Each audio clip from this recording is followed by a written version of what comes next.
Telangana CLP సమావేశం కాసేపట్లో జరగనుంది. సీఎం రేవంత్ రెడ్డి అధ్యక్షతన జరిగే ఈ సమావేశంలో లోకల్ బాడీ ఎన్నికలు, పార్టీకి ప్రభుత్వానికి మధ్య సమన్వయం తదితర అంశాలపై చర్చ జరిగే అవకాశం ఉంది.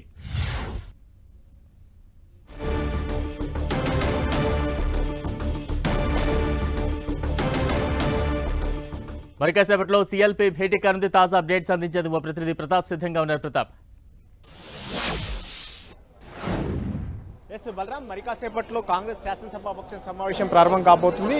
హైటెక్ సిటీలోని ట్రెడెంట్ హోటల్లో ఇక్కడ శాసనసభాపక్ష సమావేశానికి సంబంధించి అన్ని ఏర్పాట్లు చేశారని చెప్పుకోవచ్చు. మొట్టమొదటిగా దీన్ని చూసినట్లయితే కనుక పీసీసీ చీఫ్గా మహేష్ కుమార్ గౌడ్ నియామకం అయింది కాబట్టి పీసీసీ చీఫ్ మహేష్ కుమార్ గౌడ్ను ఆయనను సన్మాన కార్యక్రమానికి ట్రెడిషన్గా ఒక కాంగ్రెస్ పార్టీలో ఉంటుంది కాబట్టి అందులో భాగంగానే ఈరోజు శాసనసభాపక్ష సమావేశం ఏర్పాటు చేసినట్టు కూడా కాంగ్రెస్ పార్టీ వర్గాలు చెప్తున్నాయి. అయితే మరి కాసేపట్లో ఇప్పటికే ఎమ్మెల్యేలంతా కూడా ఓట్లకు చేరుకుంటున్నారు. వరుసగా ఎమ్మెల్యేలతో పాటు ఎమ్మెల్సీలు, ఎంపీలు అందరూ కూడా చేరుకుంటున్నారు. పీసీసీ చీఫ్ మహేష్ కుమార్ గౌడ్ను ఇటీవల కాలంలోనే కాంగ్రెస్ పార్టీ అధిష్టానం నియమించింది కాబట్టి ఆయన కూడా బాధ్యతలు తీసుకున్నారు. ఆయనను కాంగ్రెస్ పార్టీ గౌరవప్రదంగా సన్మానం చేసుకోవడానికి ఈ కార్యక్రమం ఏర్పాటు చేశామని కూడా చెప్పారు. అయితే వాస్తవానికి ఒక నెల రోజుల వ్యవధిలోనే సీఎల్పీ సమావేశం రెండోసారి భేటీ అవుతుందని కూడా చెప్పుకోవచ్చు. సరిగ్గా నెల రోజుల క్రితము అభిషేక్ మను సింఘి రాజ్యసభ ఎంపీ పరిచయ కార్యక్రమం సందర్భంగా కూడా ఆయన సీఎల్పీ సమావేశాన్ని ఏర్పాటు చేయడం జరిగింది. అయితే ఈరోజు మహేష్ కుమార్ గౌడ్ సన్మానం చేసుకోవడం కోసం ఈరోజు శాసనసభాపక్ష సమావేశం అవుతుందని చెప్పారు. వీటితో పాటు మహేష్ కుమార్ గౌడ్ సన్మానం చేసిన తర్వాత ఫర్దర్గా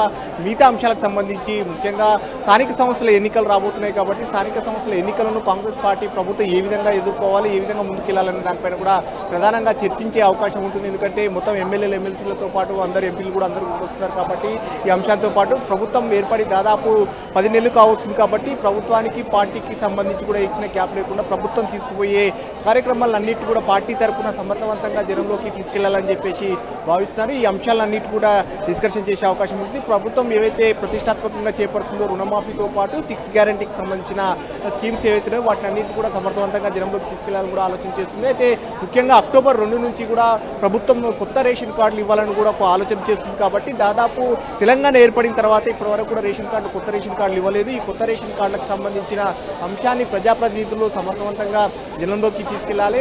ప్రజలు ఏవైతే అనుకుంటున్నారో వారికి అంటే ఎన్నికల సందర్భంగా కాంగ్రెస్ పార్టీ ఏవైతే హామీలు ఇచ్చిందో ఆ హామీలను వరుసగా 1 by 1 నెరవేరుస్తూ వస్తున్నాము. ఇంకా ఏమైతే మిగతా హామీలు ఉన్నాయో వాటిని అన్నిటి కూడా ఖచ్చితంగా నెరవేరుస్తామని ఆ హామీని ఖచ్చితంగా జనంలోకి ఇవ్వాలి అని కూడా ఒక ఇండికేషన్ ఇవ్వబోతున్నారు. దీనికి సంబంధించి వీటితో పాటు రుణమాఫీకి సంబంధించి కూడా కొంత అంటే ఇప్పటికే జనంలో కొంత గందరగోళం అయితే కొనసాగుతుందని చెప్పుకోవచ్చు. ముఖ్యంగా ప్రతిపక్షాలు చేస్తున్న ఆరోపణలు అయితేనే వాటిని అన్నిటి కూడా నివృత్తి చేయాలని కూడా ఒక ఆలోచన చేస్తున్నారు. వీటితో పాటు ప్రతిపక్షాలు చేసే విమర్శలన్నింటినీ కూడా ప్రభుత్వానికి సంబంధించి పార్టీ తరఫున నేతలంతా కూడా తిప్పికొట్టాలని ఒక ఎజెండాకు సంబంధించి వీటన్నిటి కూడా శాసనసభాపక్ష సమావేశంలో డిస్కషన్ చేసే అవకాశం ఉంటుంది. Balaram, right, thank you.